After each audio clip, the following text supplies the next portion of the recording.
প্রিয় দেশবাসী, আপনারা দেখতে পাচ্ছেন যে বাংলাদেশ এবং বার্মার সীমান্তে গত কয়েকদিন থেকে কি চলছে। অনেকগুলো জরুরি বিষয় যেগুলো হচ্ছে সেটার জায়গাতে বুঝতে হলে আগে বার্মার জিওগ্রাফি এবং তাদের যে রাজনৈতিক সংকট আছে সেটা একটু আপনাদেরকে বুঝতে হবে। বার্মা ব্রিটিশ কলোনি থেকে স্বাধীন হয় 1948 সালে। অং সান, যিনি অং সান সুচি বর্তমানে গত কয়দিন আগে যিনি প্রধানমন্ত্রী ছিলেন, তার বাবা এটা স্বাধীনতা আন্দোলনে নেতৃত্ব দিয়েছেন। সেই অং সানের নেতৃত্বে যখন বার্মা স্বাধীন হয় তারপরে একটা গণতান্ত্রিক ধারাবাহিকতা ছিল। 61-62 সালের দিকে বার্মাতে মিলিটারি কু হয় এবং সেনাবাহিনী ক্ষমতার দখল নিয়ে নেয়। তারপর থেকে টানা লম্বা সময় সেনা শাসনে আসছে বার্মা। এর মাঝখানে গত 5-7 বছর আগে আমরা দেখলাম অং সান সুচি প্রথমবার নির্বাচিত হয়ে আসলেন, তারপরে দ্বিতীয়বার নির্বাচিত হওয়ার পরপরই আবার সামরিক টেক ওভার হয়ে গেল গত বছর 3 আগে 2021 ফেব্রুয়ারিতে। বার্মাতে অনেকগুলো গুরুত্বপূর্ণ স্টেট আছে। আপনি যদি এটা জিওগ্রাফি দেখেন, জিওগ্রাফিতে দেখবেন যে আপনার শিন একটা স্টেট আছে আমাদের খুব লাগা বার্মার পশ্চিমাংশে, আপনার কাচিন আছে, কারেন আছে, আমাদের আরাকান আছে আমাদের সংলগ্ন, এবং অনেকগুলো জাতিগোষ্ঠী আছে। তার ভিতরে সবচেয়ে বড় জাতিগোষ্ঠী হচ্ছে বামার জাতিগোষ্ঠী। তারাই প্রায় 67% এবং আজকের যারা সামরিক শাসক বৌদ্ধ সম্প্রদায়ের অনুসারী তারা, এবং এই বামার জনগোষ্ঠী মূলত এত বছর ধরে সামরিক শাসকের আলোকে এবং আড়ালে দেশ শাসন করছে, শোষণ করছে।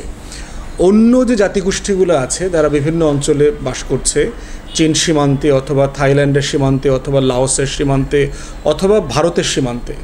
এই জনগোষ্ঠীগুলো বহু বছর থেকে খুবই নির্যাতিত এবং তাদেরকে কোনো নাগরিক অধিকার দেওয়া হচ্ছে না। আমরা শুধুমাত্র আরাকানের কথাটা জানি যেহেতু আমাদের লাগোয়া, এবং কয়দিন পরপরই রোহিঙ্গা জনগোষ্ঠী এখানে মাইগ্রেট করে অথবা ফিরে আসে অথবা আসতে বাধ্য হয়, পালিয়ে আসতে বাধ্য হয় জীবন বাঁচানোর জন্য। তো এই রোহিঙ্গা জনগোষ্ঠীর মতো অন্যান্য জনগোষ্ঠীও কিন্তু বার্মাতে নিপীড়িত এবং নির্যাতিত। অতএব সমস্যাটার গোড়াটা হচ্ছে যে বার্মা এখনও রাষ্ট্র হয়ে ওঠে নাই সব মানুষের জন্য। এটাই হচ্ছে মিয়ানমারের সবচেয়ে বড় সংকট। আজকের যে জাতিগত দাঙ্গা দেখছেন, মারামারি দেখছেন, স্বাধীনতার আন্দোলন দেখছেন, সেটার প্রথম এই সংকটের জায়গাটা না বুঝলে চলমান সংকটটা আপনাদের কাছে পরিষ্কার হবে না। তাহলে কি বললাম? প্রথমত বললাম হচ্ছে বার্মার চলমান সংকটের প্রথম জায়গাটা হচ্ছে সামরিক শাসন, এবং সামরিক শাসনের আড়ালে বামার জনগোষ্ঠী কর্তৃক অন্যান্য যে জাতিগোষ্ঠী আছে তাদেরকে দমন পীড়ন করা এবং নাগরিক অধিকার থেকে বঞ্চিত করা।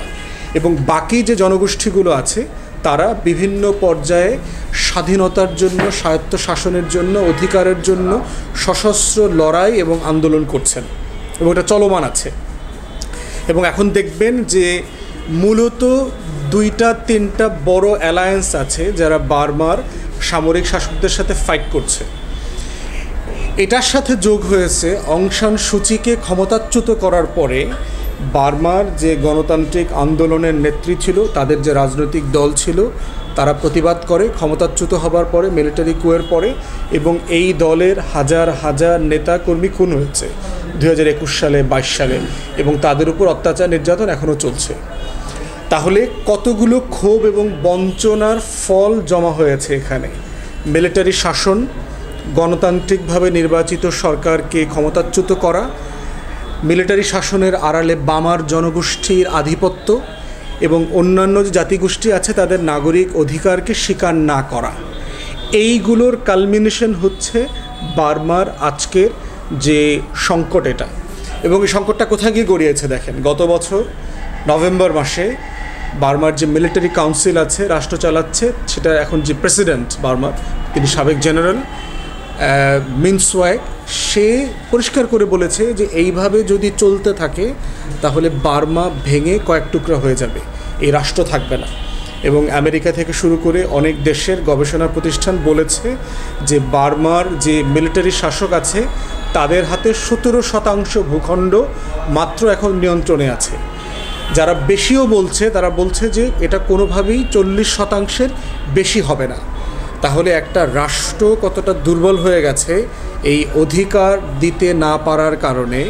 যে 60 থেকে 80% ভূখণ্ড তার নিয়ন্ত্রণের বাইরে চলে গেছে। এইটা হচ্ছে বার্মার চলমান সংকট। এই সংকটের দুইটা বড় মিলিটারি কোয়ালিশন আছে যারা সামরিক সরকারের বিরুদ্ধে লড়াই করছে। প্রথমটা হচ্ছে অং সান সুচিকে ক্ষমতাচ্যুত করার পরে তার যে রাজনৈতিক দল তারা একটা অস্থায়ী সরকার তৈরি করেছে বিভিন্ন জাতিগোষ্ঠীকে সাথে নিয়ে। মূলত এখানে 4টা জাতিগোষ্ঠী আছে। এখানে ক্যারেন আছে, কোচিন আছে, সেন আছে, তারপরে হচ্ছে কোকিং আছে। এই 4টা জনগোষ্ঠীর একটা মিলিটারি অ্যালায়েন্স করেছে এবং তারা একটা রাজনৈতিক সরকারও তৈরি করেছে যেটাকে তারা NUJ বলে, ন্যাশনাল ইউনিটি গভর্নমেন্ট, জাতীয় ঐক্যমতের সরকার। এই সরকারে আরাকানের মুসলমানরাও আছে, রোহিঙ্গারা আছে এবং সকল জাতিগোষ্ঠীর প্রতিনিধিত্ব এখানে আছে। দ্বিতীয় আর একটা মিলিটারি কোয়ালিশন হয়েছে যেটার নাম হচ্ছে ব্রাদারহুড। 3-4টা জাতিগোষ্ঠীকে এবং সামরিক সেই জাতিগোষ্ঠীর যারা সশস্ত্র শাখা আছে তাদেরকে নিয়ে হয়েছে এই ব্রাদারহুড। এবং এই ব্রাদারহুডের একটা ব্রাঞ্চ হচ্ছে 3টে অ্যালায়েন্স। একটা হচ্ছে আরাকান আর্মি, যেটা আপনারা রীতিমতো এখন ইদানিং পত্রিকায় দেখছেন। এবং আরাকান আর্মির এই সাম্প্রতিক যে মারামারি সামরিক শাসকদের বিরুদ্ধে, এটারই একটা অংশ হিসাবে আমরা দেখতে পাচ্ছি গত কয়েকদিনে বাংলাদেশে দফায় দফায় আপনার শেল এসে পড়ছে, বোমা এসে পড়ছে, আমাদের মানুষজন গুলিবিদ্ধ হচ্ছে, 2 জন বাংলাদেশি নাগরিক মারা গেছেন।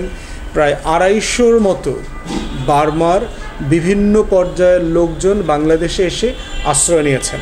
তার ভিতরে প্রায় 150 আছে বার্মার যে সীমান্তরক্ষী আছে BGP দিয়ে তাদের সদস্য। এর ভিতরে ওখানকার পুলিশ আছে, সীমান্তে যে চৌকিতে দায়িত্ব পালন করে, সীমান্ত অঞ্চলে বাস করে এবং রোহিঙ্গারা আছে, বিভিন্ন উপজাতিরা আছেন এবং বেসামরিক নাগরিকরাও আছেন বার্মার। ইভেন চাকমাদেরকে দেখলাম যারা বার্মা অংশে বাস করে, তারা আসছে। এখন আমাদের করণীয় কি এই জায়গাটাতে? প্রথম কথা হচ্ছে যে বাংলাদেশে একটা অনির্বাচিত সরকার ক্ষমতায় থাকবার কারণে আমরা কোনো ব্যাপারেই খুব কঠিন ডিসাইসিভ অ্যাকশন নিতে পারছি না। বার্মা কি এই প্রথমবার আমাদের আকাশসীমা লঙ্ঘন করেছে? না, বার্মা গত কয়েক বছরে অনেকবার আমাদের আকাশসীমা লঙ্ঘন করেছে। আমাদের বিমান বাহিনী থাকার কেন প্রয়োজন আছে যে বাংলাদেশের সার্বভৌমত্ব লঙ্ঘন করে, আমার আকাশসীমা লঙ্ঘন করে সে বারবার আমার আকাশসীমার মধ্যে আসছে, আমরা কোনো অ্যাকশনে যাচ্ছি না, রাষ্ট্রদূতকে তলব করছি। এটা তো করা হয়েছে অনেকবার, লাভ হয় নাই তো। আমাদের সশস্ত্র বাহিনীকে ডিসাইসিভলি বার্মার হেলিকপ্টার অথবা যুদ্ধবিমান আমাদের আকাশসীমা ক্রস করার সাথে সাথে শ্যুট করে গুলি করে ফেলে দিতে হবে। এবং এটা যদি ডিসাইসিভলি করা হয়, ওরা আর দুঃসাহস করবে না আমাদের আকাশসীমা লঙ্ঘন করবার ব্যাপারে। দ্বিতীয়ত হচ্ছে এই যে 150 থেকে 250 বার্মার যে সীমান্তরক্ষী পুলিশ সদস্যরা আমাদের সীমান্তে এসছে, এদেরকে আমাদের ভালোভাবে ট্রিট করতে হবে। ইন্টারন্যাশনাল কনভেনশন আছে, সে প্রিজনার ফর ওয়ারের ডেফিনেশনে পড়ে কিনা সেটা ভিন্ন আলোচনা, কিন্তু আমরা মনে করি যে আন্তর্জাতিক মানবাধিকার আইন মেনেই তাদেরকে জেনেভা কনভেনশন মোতাবেক যে যুদ্ধবন্দী যে প্রোটোকল আছে সেই প্রোটোকল মেনে তাদের সাথে আচার ব্যবহার করতে হবে।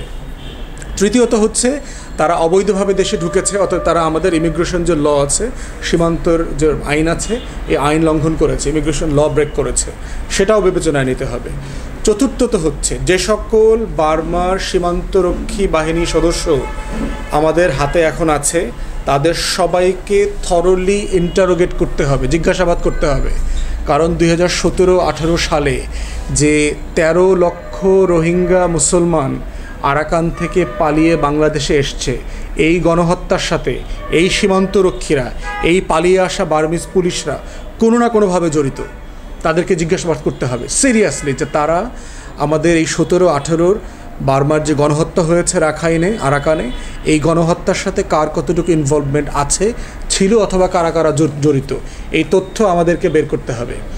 এরপরের গুরুত্বপূর্ণ প্রশ্ন হচ্ছে আরাকান আর্মির সাথে যুদ্ধ করছে ব্রাদারহুড অ্যালায়েন্সের অনেক সদস্য বাংলাদেশে এখন আটক অবস্থায় আছে।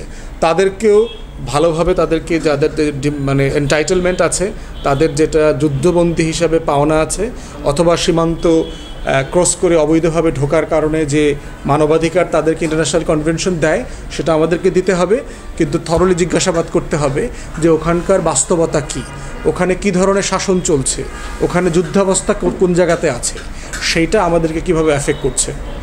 পরবর্তী গুরুত্বপূর্ণ বিষয় হচ্ছে আমরা দেখতে পাচ্ছি যেখানে মারামারি হচ্ছে, শেল পড়ছে, গোলাগুলি হচ্ছে, খুন খারাপি হচ্ছে, এই পার্বত্য চট্টগ্রামের যে উপজেলাগুলো আছে আমাদের, উখিয়া, নাইক্ষ্যংছড়ি থেকে শুরু করে অনেকগুলো উপজেলায় এই যে হাজার হাজার মানুষরা বসবাস করছে, তাদেরকে কেন সরিয়ে নেওয়া হচ্ছে না, তাদেরকে কেন এখানে এখনও থাকতে অ্যালাউ করা হচ্ছে, এইটা আমরা এখনও বোধগম্য না। আমাদের প্রশাসনের কাছে সিম্পল কমন সেন্সটা নাই কেন?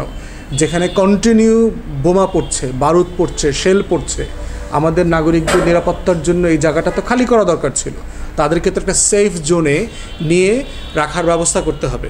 আমরা দেখলাম সীমান্ত অঞ্চলে এখনও সাধারণ মানুষ ঘোরাফেরা করছে, হাঁটাচলা করছে এবং তারা আহত হচ্ছে, যেটা কোনোভাবেই আমাদের কাম্য ছিল না। যারা আহত হয়েছে তাদের চিকিৎসার ব্যাপারটা সিরিয়াসলি দায়িত্ব নিয়ে করতে হবে, এমনটা আমরা দাবি করছি। সব মিলিয়ে আমরা মনে করছি ভারত সীমান্তে বাংলাদেশের যেভাবে স্বার্থক্ষুণ্ণ হচ্ছে প্রতিদিন, প্রতি রাতে, সকালে বিকালে, আজকে দেখলাম আমরা ফেনীর ভারত সীমান্তে বিএসএফ 22 জন বাংলাদেশি নাগরিককে তুলে নিয়ে গেছে।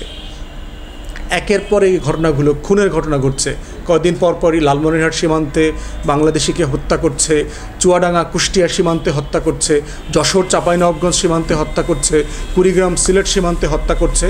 এগুলোর ব্যাপারে মৌলিক কথা হচ্ছে একটা অবৈধ নতজানু অর্বাচীন সরকাররা যখন দায়িত্ব পালন করে, অনির্বাচিত সরকার যখন দায়িত্ব পালন করে, তখন সিদ্ধান্ত নিয়ে গাটস নিয়ে কোনো কাজ করা যায় না, দায়িত্ব পালন করা যায় না। এই জন্য আমরা বারবার বলেছি যে জবাবদিহিতামূলক গণতান্ত্রিক সরকারই হচ্ছে একমাত্র সমাধান। বাকশালীরা দেশের কোনো স্বার্থ রক্ষা করতে পারছে না, ভবিষ্যতেও পারবে না। আজকের ভারত সীমান্তে তারা আমাদেরকে নিরাপত্তা দিতে পারে না, বার্মা সীমান্তেও পারছে না। এটার পুরো দায় হচ্ছে এই অনির্বাচিত সরকার। আমরা শহীদ প্রেসিডেন্ট জিয়াউর রহমানের সময় দেখেছি 1978 সালে কিভাবে ডিসাইসিভলি বার্মিজ মিলিটারিকে ফেস করা হয়েছে। আমরা এর আগের বিভিন্ন সময় দেখেছি ঘটনাগুলো, যে বার্মার নাফ নদীতে আমাদের পেট্রোল যারা ছিল, সোলজাররা ছিল যারা ছিল, বিজিবি যারা ছিল, কিভাবে বার্মিজ মিলিটারিকে তারা ফেস করেছে, যুদ্ধ হয়েছে, বাংলাদেশ জিতেছে।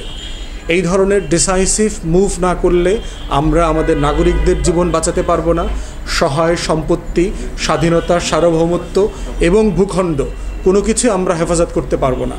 এটার জন্য দরকার হচ্ছে ডিসাইসিভ ফরেন পলিসি, যেটা একটা অনির্বাচিত বাকশালের পক্ষ থেকে করা সম্ভব না।